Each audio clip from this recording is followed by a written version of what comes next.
Hi, welcome to Broken Silence. I'm Sonia Gardez. Terrorist or freedom fighter? I guess that depends on who's doing the labeling. One man's fight for freedom or autonomy is another's terrorist movement. Today we'll be looking at groups that have been labeled terrorists and to see if in fact that is an accurate description. Joining me on the panel is Ranjit Singh Strai from the Council of Khalistan and Vijay Jayanthan, spokesperson from the British Forum of Tamil. British Tamil Forum. Ranjit, let's just start with you. What do you think? Do you think that one man's fight for freedom and autonomy is just another man's terrorist? Yeah, Sonia, it's very true what you say. It's all about labeling. And I think the job of thinking people, and certainly shows like this give us an opportunity to present our arguments. The job of thinking people, both in terms of leaders and activists and the general public, is to dissect all of the blurb and all of the propaganda that goes on around this debate and actually look at the substance. And my essential take on this whole debate is that we must not make the mistake of brandishing legitimate freedom movements that are out there operating in very, very harsh circumstances where actually it's not terrorism that's the real core of the problem, it's state terrorism. Before we go any further, can you just give us a little bit of history for people that are watching and aren't aware of what the Khalistani movement is? Can you give us a little bit of a history on that? Yeah, sure. The Khalistan movement, which came to the fore in the mid-1980s when the Indian government launched a full-scale military attack on the Sikhs, and there were images that came across television screens across the world of the Golden Temple, the Harmandir Sahib and Amritsar being attacked by the full might of the Indian army. Tens of thousands of people were killed, and subsequent to that atrocity there's been systematic state terrorism directed against the Sikhs. And the question really, I suppose the answer to your question is why, and the answer is that the Sikhs were engaged in a struggle for national self-determination, which is their right as a nation under international law. And it was in order to suppress that legitimate struggle for national self-determination that India unleashed, in effect, an undeclared war on a nation. So let me ask you this question. If the Khalistan movement is based on a people's fight for autonomy, and the Indian government is obviously not for that and is using violence to suppress that people, who's doing the terrorizing and who's doing the freedom fighting in that situation? Well, I think it's quite clear. I mean, human rights organisations from Human Rights Watch to Amnesty International and a whole host of domestic, local human rights organisations within Punjab and India will testify to the fact that there has been undoubtedly the use of state terrorism to crush a political movement. So it's not really a question of who's, has there been state terrorism? There has been. And there's also now, unfortunately, a grotesque attempt to cover it all up. People who have been guilty of these crimes against people are being protected by a policy of impunity, which is being condemned by, again, those very same human rights bodies. So there was a massive amount of state terrorism. But the irony of it all is that who came out brandished as terrorists from that whole terrible decade and a half? It was largely in the public eye. It was the Sikhs who were brandished as terrorists.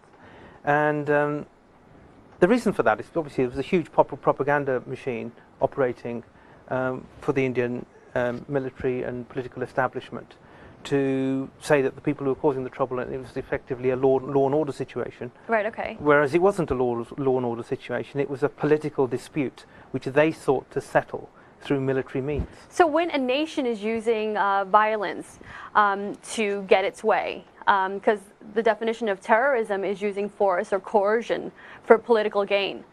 So when a state is using that, it is not branded a terrorist state or using terrorism.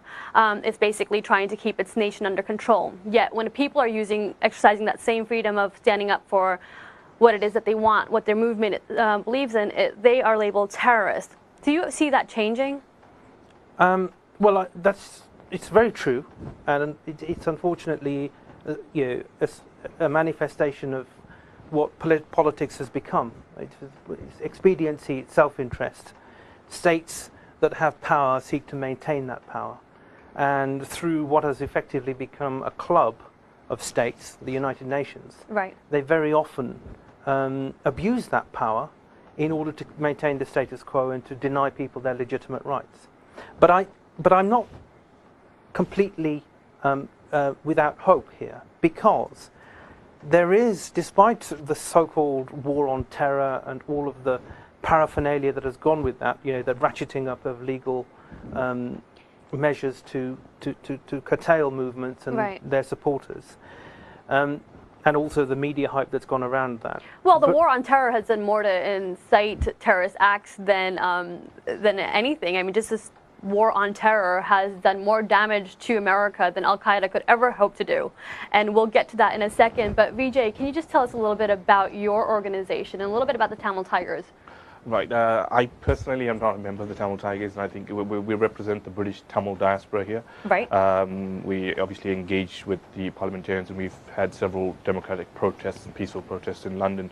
But obviously, with the Tamil Tigers, they came on the scene in 1975, and the war escalated in 1983. The Tamil Tigers, over the 26-year span until the end of May this year, built themselves up from a guerrilla organization into almost a conventional fighting force. So they're actually confronting the Sri Lankan armed forces, the Navy and the Air Force, using their own. What's the root? What's at the root of the dispute? Right. The Tamil Tigers struggle.